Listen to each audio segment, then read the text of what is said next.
Hello everyone, welcome to Practice Smokes, a YouTube channel on regulatory bodies examination. So I welcome you all to the PIB Insights. Since you all guys must be aware कि हम on daily basis PIB Insights लेके आ रहे हैं, जिसके अंदर हम previous day का analysis करते हैं. In the analysis we bring the 5 questions from the most important topics along with the topic of the day which deserves to be read in detail. ठीक है, along with the answers and solution of the previous day's question. जो मैं आपको कहता हूँ कि आप खुद से एक बार सॉल्व करो, फिर यहाँ पे सोल्यूशन देखो. ठीक है, अदरवाइज अगर आप पे टाइम की positive you don't have time तो you can just watch the videos and get the answers. ठीक है, so this 30 minutes average time रहता है हमारा वीडियो का. ये तो 30 मिनट्स है, ये आपके RBI गेट भी 2024 की प्रिपरेशन को बहुत स्ट्रीमलाइन करने में हेल्प करेंगे. ठीक है, स्ट्रीमलाइन क्यों कह रहा हूँ, क्योंकि देखो जो यहाँ पे स्कीम्स, इनिशिएटिव्स, प्रोग्राम्स की बात की जा रही है ना, वो मोस्ट इंपॉर्टेंट वंस है. अगर आप खाली ये भी करके चले जाओगे ना एग्जाम में, आई कैन मेक श्योर अगर आप ये अच्छे से कर जाओगे तो अगर 40+ मार्क्स तो 80 में से आएंगे ही आएंगे. एंड 40+ मार्क्स स्कोर करना 80 में से बहुत अच्छे होते हैं इन RBI गेट भी, क्योंकि वहाँ पे GA का लेवल काफ़ी अच्छा होता है, हाई होता है. ठीक है, तो यू ऑल नो कि स्कीम्स का कितना बड़ा वेटेज है, इनिशिएटिव्स का कितना बड़ा वेटेज है, फाइनेंस की न्यूज़ का कितना बड़ा वेटेज है. सो अगर 80 मार्क्स के क्वेश्चन 30 के अराउंड क्वेश्चन फाइनेंस रिलेटेड होते हैं, बीट RBI, बैंक्स, NBFC, इसके रिलेटेड, पेमेंट्स के रिलेटेड एंड सो ऑन. बाकी जो क्वेश्चंस होते हैं इजीली 45+, 40+, ये होते हैं हमारे गवर्नमेंट इनिशिएटिव, स्कीम्स, प्रोग्राम्स के कॉरस्पॉन्डिंग. ठीक है, तो अगर आप ये फ्लैगशिप स्कीम्स कर जाओगे ना, देखो इसका फेज 1 में तो फ़ायदा मिलेगा, फेज़ 2 में भी आपको उतना ही फ़ायदा मिलेगा, स्पेशली इन ESI. आप खुद ना ESI के प्रीवियस ईयर क्वेश्चन खोलना, 2 साल के खोल लेना, इनफ रहेंगे. ऑब्जेक्टिव खोलना खाली, अब वहाँ पे MCQs देखना ऑब्जेक्टिव के क्वेश्चन के कि क्या ऐसे क्वेश्चन आ रहे हैं. यू विल रियलाइज कि सबके सब इंपॉर्टेंट स्कीम से आ रहे हैं. कभी आ गया PVTG प्रोग्राम पे, कभी आ गया सुधार गृह पे. ठीक है, ऐसे डिफरेंट एरियाज पे आते हैं जो PIB के थ्रू कवर हो जाते हैं ईजिली. तो स्टार्ट करते हैं आज के लेक्चर से. तो आज हम लेके आए हैं the topic of the day, नमस्ते. ठीक है, आपने इससे पहले इसका नाम जरूर सुना होगा, नमस्ते स्कीम का. It is ready to your manual scavenging act. ठीक है ना, जो सेप्टिक टैंक वर्कर्स होते हैं, जिनको septic and sewerage tank workers होते हैं, इनको SSW भी कहा जाता है, उनकी रिहेबिलिटेशन के लिए, उनकी सेफ्टी के लिए ये स्कीम बनाई गई थी. ठीक है, तो ये सोशल जस्टिस का पार्ट होता है, इट इज़ वेरी इंपॉर्टेंट. ठीक है, नाउ उसके अलावा 5 क्वेश्चन इंपॉर्टेंट टॉपिक पे लेके आए हैं. ठीक है, इसमें से देखो, यहाँ देखो क्या है, यहाँ पे डाइवर्सिफिकेशन मिलेगा 5 क्वेश्चन के अंदर भी. डाइवर्सिफिकेशन NFHS 5 हमारा सोशल इश्यूज से रिलेटेड है, हेल्थ से रिलेटेड है. PM अजय अगेन सोशल किसी क्लास के रिलेटेड है, वो किसी सेक्शन को कैटर कर रहा है. अजय स्कीम जो है PM Ajay. PM BJP again एक हेल्थ रिलेटेड स्कीम है. ठीक है, रैम्प MSMEs की स्कीम है. DREMIT एक फाइनेंस इनिशिएटिव है. So it is a mix. ऐसा नहीं है कि सिर्फ ESI के कवर होंगे, फाइनेंस से कोई भी क्वेश्चंस कवर होते हैं, बिकॉज PIB के अंदर ऑफ कोर्स सारी मिनिस्ट्री जाते हैं, मिनिस्ट्री ऑफ फाइनेंस के इनिशिएटिव्स भी आती हैं. ठीक है, so there is a diversification here as well. So will do the 5 questions here plus the answer the previous day. Start करते हैं. तो कल मैंने क्वेश्चन पूछा था आपको सोइल हेल्थ कार्ड पे. सो सोइल हेल्थ कार्ड बहुत इंपॉर्टेंट स्कीम है. बेसिकली अगर एक फार्मर को पता हो लग जाए कि उसके सोइल में ये चीज़ की कमी है, तो उस पर वो एक्ट करके अपने एरिया की प्रोडक्टिविटी बढ़ा सकता है. अगर वो अपने एरिया की प्रोडक्टिविटी बढ़ा तो अल्टीमेटली प्रोडक्शन कंट्री की बढ़ जाएगी और हम फूड सिक्योर नेशन बन जाएंगे. सिंपल. तो सोइल हेल्थ कार्ड स्कीम के अंदर हर 3 साल में फार्मर को एक बारी चांस मिलता है अपने एरिया में से सोइल सैंपल दे के उसका चेक करवाने का. Available after every 3 years. ठीक है, this is the correct statement. Second है, जो सोइल हेल्थ कार्ड में से सोइल क्या क्या पैरामीटर्स लेके आता है, वो मैक्रो न्यूट्रिएंट्स लेके आता है, सेकेंडरी न्यूट्रिएंट लेके आता है, माइक्रो न्यूट्रिएंट्स लेके आता है, बट फिजिकल पैरामीटर्स नहीं लेके आता. यहाँ पे ये लिखा गया है, this is incorrect statement. Physical parameters भी लेके आता है, लाइक पीएच स्केल हो गया, इलेक्ट्रिकल कंडक्टिविटी कितनी है सॉइल की. ठीक है ना, वो हो गया, पीएच हो गया. तो ये भी फिजिकल पैरामीटर्स भी लेके आता है. ठीक है, ऑफकोर्स आप खुद सोचो ना यार, फिजिकल पैरामीटर किसी सोइल के पता नहीं हमें कितनी एसिडिक है, कितनी बेसिक है. सो यू नो कि ये पैरामीटर्स अल्टीमेटली वहाँ पे प्लांटेशन को हैम्पर करते हैं, अफेक्ट करते हैं, तो ये पैरामीटर्स पता होने जरूरी है। तो आप ये जनरल नॉलेज से भी, कॉमन सेंस से भी ये एलिमिनेट कर सकते थे statement. The third statement is completely factual. ये पता है तो पता है, अदरवाइज एग्जाम में आप कुछ इसके बारे में सोच नहीं सकते हो। तो आपको एग्जाम के लिए फैक्चुअल चीज़ें रटनी ही पड़ेंगी आरबीआई के लिए, आप छोड़ नहीं सकते हो। देखो मैं बताऊँ यूपीएससी आरबीआई में फ़र्क क्या है। यूपीएससी ना आपको ऑप्शन देता है, आप स्मार्ट वर्क करो वहाँ पे बैठ के। अब तो खैर वो भी यूपीएससी भी अपना ट्रेंड चेंज कर रहा है, थोड़ा सा डिफ़िकल्ट चीज़ें बना रहा है, बट पहले उसमें होता था कि वो आपको कहते थे कि आप यहाँ पे सोचो, कॉमन सेंस लगाओ। आरबीआई में एक हद तक वो चीज़ सही रहती है, बट फैक्चुअल नॉलेज ग्रैब करना उतना ही इंपॉर्टेंट है, आप इस पार्ट को इग्नोर नहीं कर सकते। तो सच स्टेटमेंट्स आपको तभी पता होंगे when you have crammed this scheme soil health card. तो this is the correct statement. So both A and C are correct and B is wrong. So both A and C यानी third option is the correct answer. अब ये मेरे ख्याल से काफ़ी important है, like finance के रिलेटेड है प्लस सोशल सेक्टर को भी कैटर कर रही है, दोनों कॉम्बिनेशन है। बहुत important new Swarnima loan scheme, ठीक है। तो पहले स्टेटमेंट है target group is women belonging to backward class only. This is the correct statement, ठीक है ना। सिर्फ women belonging to the backward classes are eligible to get loan under the scheme. Annual income should be less than 3 lakh. Yes, अब ये annual income ना family की है, जो जिस फैमिली से वुमेन बिलोंग कर रही है उसकी एनुअल इनकम कंबाइंड 3 लाख से कम होनी चाहिए। This correct statement. A loan is to be repaid in quarterly installments within maximum 8 years. This is also correct statement. All statements are correct. ठीक है। तो ऐसे जो स्कीम्स होती है ना, इनके आपको फैक्चुअल इन्फॉर्मेशन पता होना चाहिए। अगर लोन की स्कीम आ रही है, कोई एसेट्स की लाइक एग्रीकल्चर इंफ्रास्ट्रक्चर फंड आ रहा है, कोई रूरल इंफ्रास्ट्रक्चर डेवलपमेंट फंड है, RADF है, ऐसे जितने भी फंड हैं, CGT MSC हो गया, जहाँ पैसों की बात की जा रही है, आरबीआई के लिए वो चीज़ इंपॉर्टेंट हो जाती है, ठीक है। अब इस बजट के अंदर भी एक वुमेन पे ही एक फंड लॉन्च हुआ था। आपको वो कमेंट करना है कि वुमेन पे क्या इस बजट में इनिशिएटिव लिया गया था उनके सेविंग्स अकाउंट को लेके, वो सेविंग्स को लेके, ताकि women can save money and get good return, ठीक है। उसका नाम बताना वो कमेंट सेक्शन में, ठीक है। इसी हाल बजट में हुआ है, वो बहुत इंपॉर्टेंट है, ठीक है। सेकेंड है हमारा, ये फेम मिशन के रिलेटेड है। फेम यानी कि हमारा जो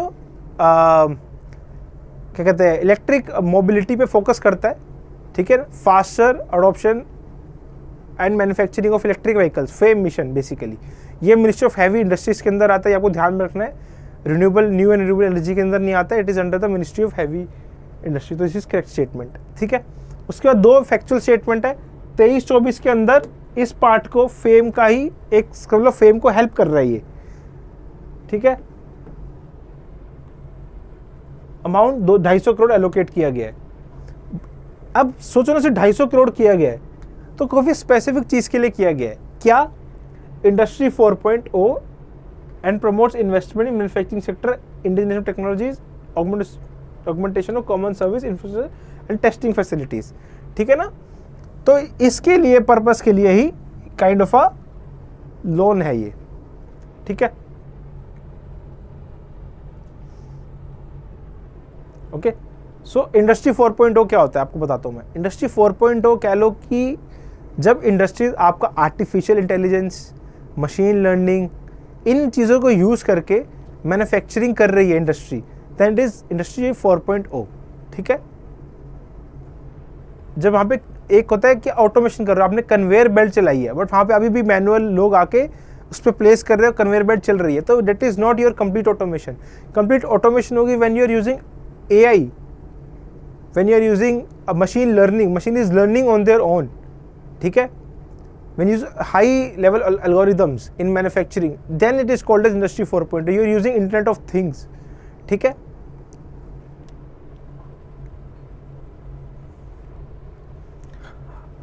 this is an important question. तो प्रधानमंत्री उज्ज्वला के अंदर ही आप क्या होता है, एक सब्सिडी मिलती है सिलेंडर पे, जो 14.2 kg का सिलेंडर होता है, हमारे घरों में भी इतने का ही आता है, ठीक है। तो इस पे कितनी टारगेटेड सब्सिडी है पर 14.2 kg के सिलेंडर पे, ठीक है। अब पहले थी 200 रुपये थी, अब ये 300 हो गई है। सो क्योंकि इलेक्शंस आ रहे हैं, अब कह सकते हो गवर्नमेंट को भी थोड़ा सा अट्रैक्ट करना है, तो उज्ज्वला काफ़ी बड़ी सेक्शन को कैटर करता है, तो यू कैन से कि पॉलिटिकल मूव है, बट स्टिल सब्सिडी है, फ़ायदा मिल रहा है यूज़र्स को, तो वाई नॉट। तो ये 200 से 300 कर दी गई है पर 14.2 kg सिलेंडर जो उज्ज्वला के अंदर दिया जा रहा है। ठीक है, जब ऐसे क्वेश्चन देखते हो ना किसी भी मॉक टेस्ट के अंदर, तो आपको उसका खाली ये फैक्चुअल आंसर नहीं, आपको फिर पीएम उज्ज्वला का बैकग्राउंड भी चेक करना पड़ता है। उज्ज्वला के क्या क्या बेनिफिशरीज हैं, कितनी रिफिलिंग फ्री है, कितने टाइम तक है, कौन एलिजिबल है, जिस सब आपको चेक करना पड़ेगा। कितना गवर्नमेंट का टारगेट है। I remember in I think NABARD exam, not in NABARD, I think SIDBI में पूछा गया था उज्ज्वला के रिगार्डिंग। तो सिंस वेरी इंपॉर्टेंट स्कीम, ठीक है, तो इसका ये 300 पर 14.2 kg सिलेंडर आंसर है इसका 300। ठीक है, तो आपको याद होना चाहिए, पहले 200 था, अभी 300 हो गया है और 50% का इंक्रीज कर दिया गया है। ठीक है,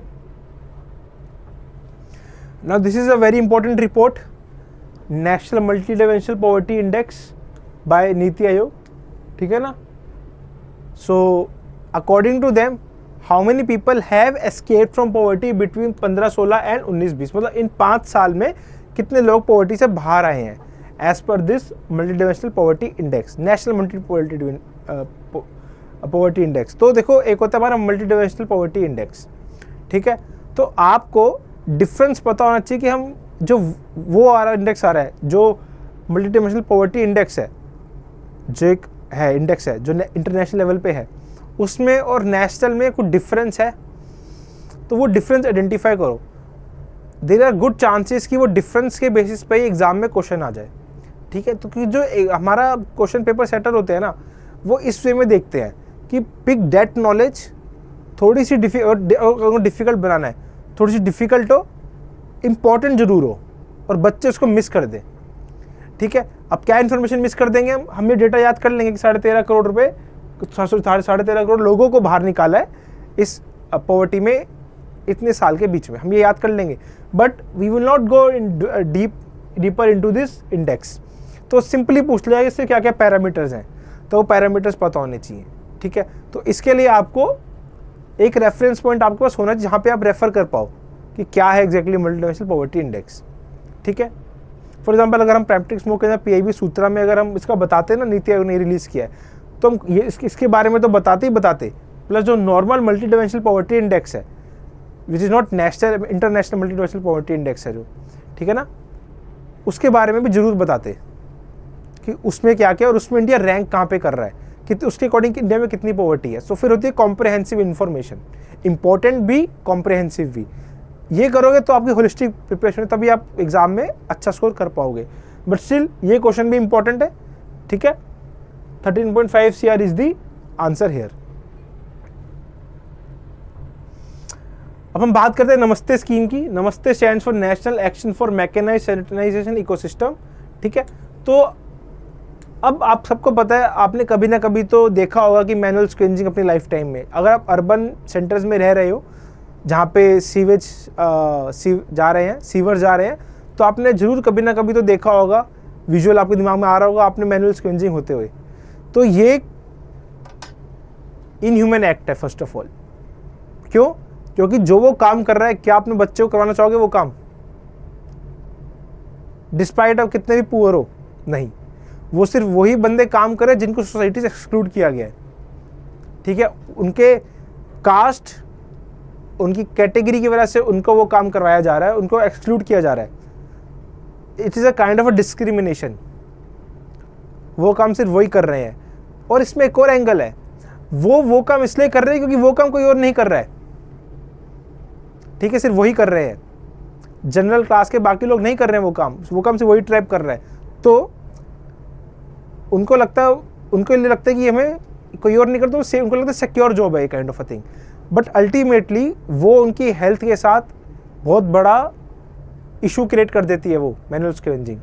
खुद सोचो, so many germs, viruses, bacteria, जिसमें without any protective equipment, no tools, somebody is going down to clean taking the blockages out। ठीक है, अब आदमी अगर वो काम कर रहा है, वो अपनी हेल्थ के साथ तो कॉम्प्रोमाइज कर रहा है, प्लस इट्स अ पॉसिबिलिटी कि वो अपने उसको इतनी भी रिम्यूनरेशन नहीं मिल रही है, इस काम के लिए इतने भी पैसे नहीं मिल रहे हैं कि वो उस पैसों के बदले में जाके अपने फैमिली को अच्छा हेल्थ एजुकेशन प्रोवाइड कर पाए, ठीक है। So there is a data by national commission for Safai Karamcharis, ठीक है। इट सेज कि बिटवीन 1993 एंड 2023 ऑलमोस्ट 30 ईयर्स में अराउंड 1000 डेथ हो गई। This are recorded deaths, unrecorded तो कितनी सारी होंगी। इसके अलावा दिस आर डायरेक्ट डेथ्स। सोचो इनडायरेक्ट डेथ जो उनकी कोई डिजीज हो गई हो कितना इफेक्ट किया होगा। सो ये फिगर बहुत ज़्यादा हो सकती है। Just it is reported figure, ठीक है, can be a much bigger figure, ठीक है। तो इसी को ही ख़त्म करने के लिए 2013 के अंदर मैनुअल स्कैवेंजिंग एक्ट आया, ठीक है। मैनुअल स्कैवेंजिंग एक्ट आया 2013 के, जिसने पहली बार डिफाइन किया कि मैनुअल स्कैवेंजिंग है क्या। कई लोग पहले के जब डिफाइंड नहीं होती है ना, तो हम कह सकते हैं कि देखो क्या होता है, ब्लॉकेजेस है। मैंने काफ़ी बारी सोसाइटीज़ में देखा है कि ब्लॉकेजेस करवाने के लिए पीपल जमादारों को कॉल करते हैं, जो होते हैं वही आके क्लीन करते हैं। जो आदमी क्लीन करवा रहा होता है ना, उसको पर्पस है कि भाई क्लीन हो जाए, गली में ब्लॉकेजेस से वेस्ट बाहर ना आए, उसको उससे मतलब है। ही डजंट केयर अबाउट कि जो अगला बंदा काम करे उसकी हेल्थ क्या। अगर खुद अंदर घुस के भी कर रहा है ना, उनको फ़र्क नहीं पड़ेगा, ठीक है। अब कभी कभी क्या होता है कि somebody is not getting down into the sewerage. Some death can also be caused just from the poisonous gases that is released from these tanks, ठीक है। यहाँ से भी डेथ हो जाती है। तो पहले तो मैनुअल स्कैवेंजिंग को डिफाइन करो कि कौन कौन सी एक्टिविटीज़ मैनुअल स्कैवेंजिंग में कवर होती है, ठीक है। वो डेफिनेशन दी हमारी मैनुअल स्कैवेंजिंग है 2013 ने, ठीक है। अब हम बात करते हैं नमस्ते स्कीम की। नमस्ते स्कीम बात करता है इकोसिस्टम की, पूरे इकोसिस्टम की बात करता है। इट अंडरस्टैंड्स कि ये जो प्रॉब्लम है ना, ये खाली उनका इशू नहीं है। मतलब यूँ समझो कि जो क्लीन कर रहा है उसको सोचो कि यार क्लीन करने कल कोई हुआ ही नहीं, सीवरेज क्लीन करने को हुआ ही नहीं, कोई ना कोई तो चाहिए क्लीन करने को, ठीक है। तो डिमांड सप्लाई का इशू तो है यहाँ पे कि अगर वहाँ पे डिमांड है क्लीन तो सप्लाई में कोई ना कोई तो होगा ही होगा, ठीक है। It is there. तो गवर्नमेंट ने रियलाइज़ किया कि यार हम ना किसी को मना नहीं कर सकते, बस एक अब अबॉलिश कर दो भाई, कोई नहीं कर सकता है। हाँ, हमने कर दिया कि मैनुअल स्कैवेंजिंग नहीं करेगा, ऑल्टरनेटिव प्रोवाइड करने पड़ेंगे, मैकेनाइज सोल्यूशन लेके आने पड़ेंगे। आपको रिकॉर्ड बनाना पड़ेगा, जो सैनिटेशन वर्कर्स है उनकी इंश्योरेंस करवाओ पहले, तो वो सब करवाना पड़ेगा। प्लस उनको इक्विपमेंट दिलाओ, प्रोटेक्टिव इक्विपमेंट दिलाओ उनको विषय की प्रॉपर यूनिफॉर्म दिलवाओ, प्रॉपर टूल दिलवाओ, ठीक है। ऐसी चीज़ें करवाओ, ठीक है। अगर उनको ऑल्टरनेटिव काम ढूंढना है, इसके अलावा वो काम ढूंढवाने में भी हेल्प करो। So it talks about complete ecosystem, ठीक है। नमस्ते टॉक्स अबाउट कंप्लीट इकोसिस्टम, ठीक है। नाउ गवर्नमेंट सी कि जो ये क्लीनिंग ऑफ सीवरेज है, this is just not a work. यहाँ पे स्किल भी रिक्वायर्ड है या ट्रेनिंग भी रिक्वायर्ड है। It is not only about just manual work, यहाँ स्किल सेट भी चाहिए। अगर हम उनको प्रॉपर इक्विपमेंट देते हैं, ट्रेनिंग देते हैं, उसको ऑर्गेनाइज कर देते हैं काम को, तो it will be a much better thing. उनको उनका रोज़गार भी नहीं छिनेगा जो उसमें इन्वॉल्व है, ठीक है। उनकी हेल्थ भी बची रहेगी, उनका एक प्रॉपर सोर्स ऑफ इनकम भी हो जाएगा, जिससे वो अपने फैमिली की एजुकेशन, लाइवलीहुड इम्प्रूव कर सकते हैं, ठीक है।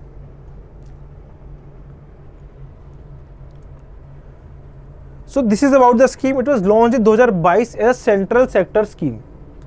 It is central sector scheme. It is effective from 23-24 to 31 मार्च 2026. ये आपको ध्यान में रखना है, ठीक है, कब तक ये स्कीम है। Now it is being implemented by Urban Affairs, Ministry of Housing and Urban Affairs and Ministry of Social Justice and Empowerment, दोनों के ही कंबाइंड अंडरटेक की गई है ये स्कीम, ठीक है। To eradicate unsafe sewer and septic tank cleaning practices. The government of India is implementing the scheme to stop the death of sewer and septic tank workers, promote mechanization of cleaning operation with a vision to reduce hazardous cleaning and ensure the safety of sanitation worker, ठीक है। Now this scheme has replaced the earlier version of self-employed scheme for the rehabilitation of manual scavenger. तो ये scheme से पहले एक ये scheme चलती थी, सेल्फ एम्प्लॉयमेंट स्कीम, ठीक है ना, इसको चेंज करके पूरा इकोसिस्टम बनाने की तैयारी की गई है नमस्ते के अंदर, ठीक है। Now here are few things, SDG goals.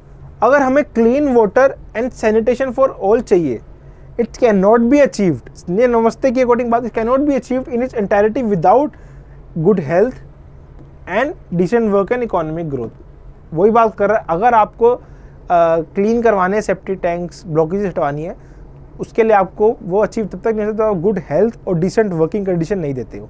तो अगर एग्जाम में क्वेश्चन है विच एसडीजीज, तो this is taken from the guideline directly. तो कई बार क्वेश्चन ऐसे आए हैं, एम यूपीएससी ईपीएफओ का एग्जाम हुआ था ईओ का, वहाँ डायरेक्टली पूछा गया था कि स्कीम पे कि कौन से एसडीजीज को टारगेट कर रही है, और ये ना गवर्नमेंट डॉक्यूमेंट्स में कोटेड होता है। तो अगर एग्जाम में आए कि नमस्ते स्कीम किन किन एसडीजीज को टारगेट कर रही है, it is targeting SDG 6, 3 and 8, ठीक है ना, ये आपको ध्यान में रखनी है चीज़ें। हर द फंड्स एलोकेटेड, फंड कितना एलोकेट किया गया है, 70 CR किया गया इस साल, ठीक है। सेंट्रल सेक्टर स्कीम है, सिर्फ सेंटर का ही फंड जा रहा है, ठीक है। सो इससे पहले का जो है ना, ये बेसिकली नमस्ते जो है ये हमारी 21-22, ठीक है, 22 में लॉन्च हुई थी बेसिकली। तो इससे पहले जो है ये इसका डेट, इसका है फंडिंग SRMS का, ठीक है। और 21-22 में नमस्ते हुई है, ठीक है। तो 22-23 का जो हमारा है 70 CR फंड एलोकेटेड है। इतना इंपॉर्टेंट नहीं है, ये आप मत भी याद करो, कोई दिक्कत की बात नहीं है। Do not remember this thing, क्योंकि पुराना डेटा कोई इतना यूज़ का नहीं है। हाँ, 23-24 में कितना एलोकेशन हुआ है वो इंपॉर्टेंट है हमारे लिए। आई थिंक वो डॉक्यूमेंट मिस हो गया, I will edit in the comment section कि कितना इस साल नमस्ते स्कीम को एलोकेशन हुआ है। It has been missed in this table, तो इसको याद मत रखिएगा, ठीक है। Just I will write down the comment section कि वो कितना है एलोकेशन नमस्ते स्कीम को। Now here the goals of नमस्ते। Once you read this 3 goals ना, आपको पूरी स्कीम समझ में आ जाएगी क्या है, ठीक है। क्या बात कर रहा है, पहले तो एंश्योर सेफ्टी एंड डिग्निटी, उनकी डिग्निटी होनी चाहिए जो काम करने आ रहे हैं, है ना। Dignity of them is very important. Dignity कब होगी, जब देखेंगे हम कि उनको पूरा ऑर्गेनाइज्ड वे में चल रहा है, ठीक है। जिसमें एग्जांपल देता हूँ, आप लेट्स से कि आपके घर में कोई लोकल मार्केट लगा है, सबके यहाँ लगता है किसी ना किसी डे में, आप वहाँ जाते हो, शॉपिंग करते हो, आप सीपी जाके शॉपिंग करते हो, तो देयर इज अ डिफरेंस ना, एक अनऑर्गेनाइज्ड एक ऑर्गेनाइज्ड मार्केट है। सो ऐसे अगर किसी काम को हम ऑर्गेनाइज कर दें तो उसके प्रति रिस्पेक्ट अपने आप आ जाती है कि it is done in a proper manner, ठीक है। सो ये कब होगा, जब हम इंश्योर करेंगे उनको प्रोटेक्शन देना बेसिकली वर्कर्स को, तो उनकी डिग्निटी भी बनी रहेगी। By enabling ecosystem that encourage sanitation worker as one of the key contributor in operation maintenance of sanitation infrastructure, thereby providing sustainable livelihood and enhancing their occupational safety through capacity building and improved access to safety gear and machines, ठीक है। Basically safety और dignity की बात की गई है और ecosystem enable की बात की गई है। Namaste would aim to at providing access to entitlements and livelihood support to reduce the vulnerabilities of the sanitation worker, enable them to access self-employment through providing capital of sanitation related projects, ठीक है। अब ये क्या बात कर रहा है, हम बात करें सैनिप्रेन्योर की, such a sense I would say, good भी कह सकते हैं इसको कि एक कीवर्ड है सैनिप्रेन्योर्स। बेसिकली जो सैनिटेशन वर्कर्स हैं, जो गवर्नमेंट का पार्ट नहीं है, उनको बोलो कि आप सेल्फ हेल्प ग्रुप बनाओ, आप अपनी ऑर्गेनाइजेशन बनाओ और आप गवर्नमेंट की हेल्प करो इन ऑपरेशंस। जब आप सैनिप्रेन्योर्स हो जाओगे, उसके लिए गवर्नमेंट को उनको कैपिटल सपोर्ट देना पड़ेगा, स्किल देनी पड़ेगी, ट्रेनिंग देनी पड़ेगी, काफ़ी चीज़ें हेल्प करनी पड़ेंगी। तो ये सब है किसके अंदर, गोल 2 ऑफ द नमस्ते, सैनिप्रेन्योरमेंट, सेल्फ एम्प्लॉयमेंट, ठीक है। इन एडिशन नमस्ते would bring a behaviour change among citizens, ठीक है। This is also important, behaviour change among citizens. Now here the objectives, zero fatalities, of course we want zero fatalities, all sanitation work is performed by skilled workers, हम skill set बंदे चाहते हैं। No sanitation work in come in direct contact with the human fecal matter, कोई direct contact में नहीं आना चाहिए, कोई tool होना चाहिए, something should be there, ठीक है। Sanitation workers are collectively collectivized into SHGs and are empowered to run a sanitation enterprises, सैनीप्रेन्योर्स, ठीक है,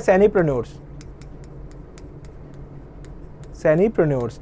अब इसके रिगार्डिंग ना गाइडलाइंस के अंदर एक चीज़ है कि under Deendayal Antyodaya urban livelihood mission NULM at least 10% SHGs जो हैं हमारे जो बनेंगे NULM के अंदर, SHGs जो बन रहे हैं उसमें 10% जो है हमारे वो should be of person engage in vulnerable occupations including sanitation worker. तो 10% आपको क्या है याद रखना, 10%, ठीक है।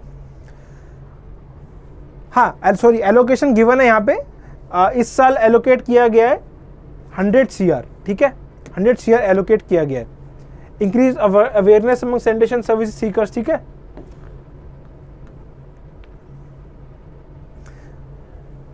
Standard supervisory and monitoring system है, ठीक है, सुपरवाइजरी एंड मॉनिटरिंग सिस्टम की बात कर रहा है कि ये सेल्फ हेल्प ग्रुप की बात कर रहा है, ठीक है। It's all talking about the objectives of the NAMASTE scheme. Now here are the coverage among cities and target population, ठीक है। तो यहाँ पे all urban local bodies are covered, ठीक है ना, जितनी 4800 हमारी प्लस अर्बन लोकल बॉडी सारी कवर्ड, इंक्लूडिंग जितनी, देखो इसमें यूँ नहीं कर सकते एक एरिया इंक्लूड कर ले एक एक्सक्लूड कर ले, अदरवाइज आप डेथ जीरो कैसे करोगे, समझ रहे हो ना। अब लॉजिक समझो, अगर आप पूरे इंडिया में इंप्लीमेंट नहीं करोगे, पूरे इंडिया की अर्बन बॉडीज में इंप्लीमेंट नहीं करोगे तो आप जीरो डेथ कैसे अचीव कर लोगे। जीरो डेथ अचीव करने के लिए आपको हर जगह ये इंप्लीमेंट करनी है। प्राइमरी टारगेट क्या है इसका, sewer and septic tank sanitation workers, ठीक है, SSWs इनका एक्रोनिम है। तो ये हमारे टारगेट है। SSWs कौन है, जो वर्कर इस फील्ड के अंदर काम करे सैनिटेशन के अंदर, वो अपने को रजिस्टर करते हैं, SSWs नाम से कहलाते हैं, ठीक है ना। कौन कौन आते हैं यहाँ पे रीड कर सकते हो आप, ठीक है। नमस्ते पोर्टल के अंदर सारे SSB की डिटेल भी होगी, ठीक है।